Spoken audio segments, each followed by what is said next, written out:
Arend Dubbel.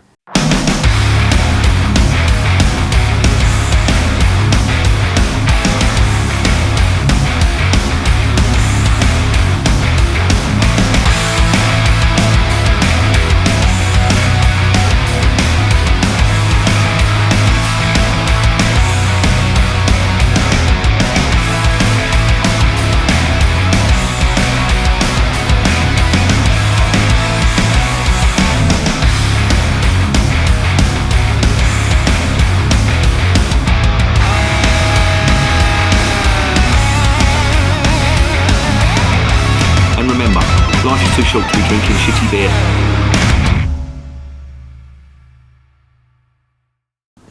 Evening all. Bands, Bikes and Booze Reviews is back to make you question what the fuck life is all about. And to let you know about this beer. This is the Arend Dubbel. And this is from the Ryck Brewery, based in a place called Herzeel, I think that's how it's pronounced, in the Flemish region of Belgium, and it is a double. Probably one of my favourite Belgian beer styles. I do like triples and I do like quads, but there's just something about Belgian doubles that I just get on with, and there's some really good ones out there. I have not had one from this brewery, so this is going to be a first for me. I got this from Beers of Europe, I think. But this brewery is quite interesting. I was looking up their history and they've been going since 1886, which is not a bad feat. And they've been brewing continuously since then, but they did stop during World War One when they, Belgium was basically getting the shit kicked out of it by the Germans and the British. And they restarted in 1920 and they've been brewing ever since. And I think it was in 2006 they had the first female head brewer in their brewery, and they've been continuing since, and they do the full range of Belgian beers. They do doubles, triples, quads, and they do some seasonal beers, Christmas beers, etc, etc. And as I say, they've more or less gone under my radar. I've not heard of this lot before. This is going to be a first for me, so let's investigate this beer.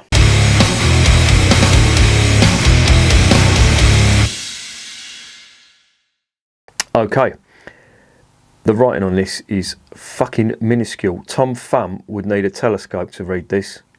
I can't read the back of it. There's just too much. If you want to try and read that, then fucking crack on. But I can't do it. Not with my eyesight. I think I've got an eye transplant of Mr. Magoo. That's the ticket. Anyway, it's a 330ml bottle. It's 6.5%. It's a double. There's the label. Nice label. There's the cap. Very subtle. So let's get it open. Let's see what it's all about.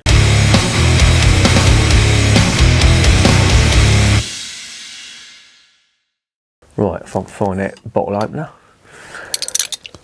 Right, I've got this, as I say, from Beers of Europe. I think it was around the £3 mark. That's about average for a double. You pay a little bit more, but usually the quality of the beer is really good. Now, of course, doubles are usually dark. They have quite a bit of caramel malt in them. They have some molasses sweetness or sugar sweetness. Candy sugar is basically what the Belgians use. That is an unrefined cane sugar that's used as a secondary fermentation agent. So it gives it a lot of carbonation, and it also raises the ABV when it's fermented for the second time. And of course, these are all top fermented using top fermented yeasts. So let's get it open and let's see if it's any good. Right, here's the cap. That is one for the collection. Let's get it into the glass. Now, normally it's a chalice of salts, but it's a narrower chalice, if you know what I mean. I'm not sure if there's a name for that glass or not. I should really have looked that up. But this is the nearest I've got to it. It's not a tulip glass that it's in. It's in a chalice of some description. But there it is. I can smell it from here. Very sweet. It smells lovely. Fair bit of spirit alcohol on that as well, which you occasionally do get on doubles. And of course, double does relate to the strength. You get doubles, triples and quads. Doubles usually start from around 5.5 to 6.5, maximum 7. Your triples go from sort of 6.5 to 8, sometimes 8 and a little bit higher, 8.1, 8.2, and anything after that, you're on the quadruples then. I've had a few quadruples. They are not for the faint-hearted. Here it is in the glass. Looks very nice. A murky earth brown chestnut colour. Aroma. Caramel malt. Sugar.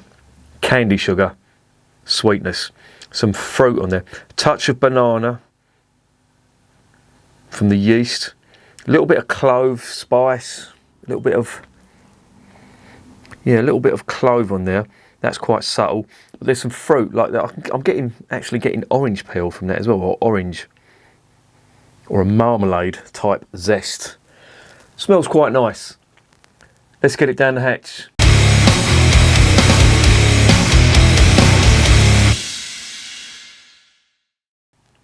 Bottoms up.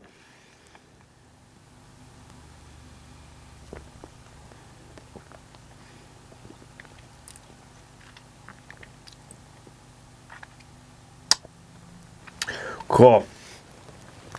The alcohol is definitely there. I'm definitely getting that. Warming spirit alcohol, or ethanol.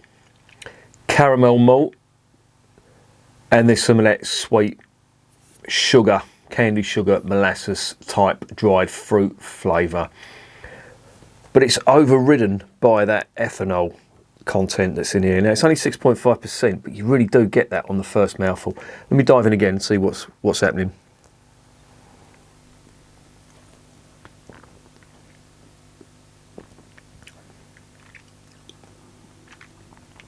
Yeah, more sweetness and fruit on this one, and caramel too, and still warming, still a lot of alcohol warming on that, which is quite nice. The flavour isn't as big as some of the other doubles that are out there. Now, I always compare Belgian doubles to the Westmalle, because in my opinion, Westmalle do one of the best doubles that I've tasted, certainly. There are, don't get me wrong, there are other good doubles that are out there, but Westmalle is just one that is stuck in my mind. But there's others as well, you know, Orval do one, Chimay do an exceptional one. As I say, but the Westmalle is the one for me that just keeps coming back to the, the forefront of my mind when I think about doubles. And this doesn't have the big flavours of the Westmalle, but it's still nice, don't get me wrong.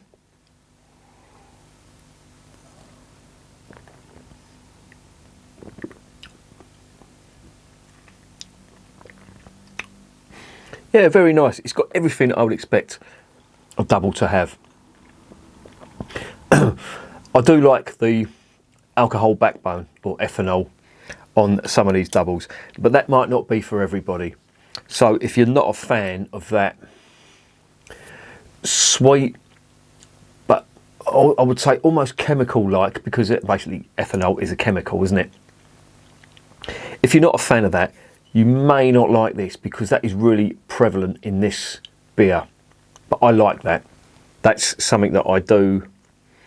I'm not saying I don't seek it out, but if it's there, it's nice. But it's not overbearing, and that's the main thing. It's definitely there. You can't avoid it, but it doesn't overpower all the other flavours. Now, I've had doubles before that's actually happened too, and it doesn't really make for nice drinking. After 3 or 4 mouthfuls, you're just thinking, this is a bit too much. Some quads do that as well, but some of the ABVs that they're on, 11%, you should really expect that. But on a 6.5%, sometimes, I've had higher ABV beers, Belgian doubles certainly, and triples as well, which haven't got a taste of that ethanol on there. So, it's all about the brewery. But this is nice. It's quite nice.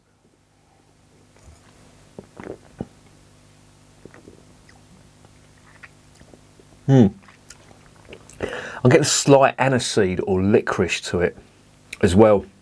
Very subtle, but it's there, and I like it.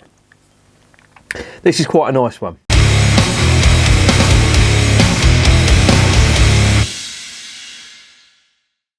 So what's the verdict on Arend? Arend Dubbel? Yeah, quite nice. I quite like that. It's got the big alcohol in there, which some doubles have it, some doubles don't. This one has got it, and it's there all the way through. Sometimes you only get that on the first mouthful, but I'm getting it all the way through here. I'm not complaining because I quite like that. As I say, some people may not like that, and it may get a bit too much for them after a while. I like it, but it's got everything else I'd expect. You know, the sweetness from the candy sugar, the caramel malt, the touch of licorice that I got on the end was nice. I do like that. I don't get that in all the doubles, but I'm getting that here, and I do like a bit of licorice in beer, especially, you know, when you taste some British beers.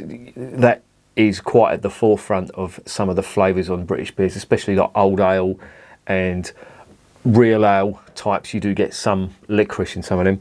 But yeah, all in all, that is quite a nice double. I'm going to give it an 8 out of 10. It's not the best double I've tried. There's certainly better out there, but this is quite solid. Quite a, if I was offered this again, I'd definitely have some. Quite nice. Yeah, so 8 out of 10, recommended. And remember, beer is working class champagne.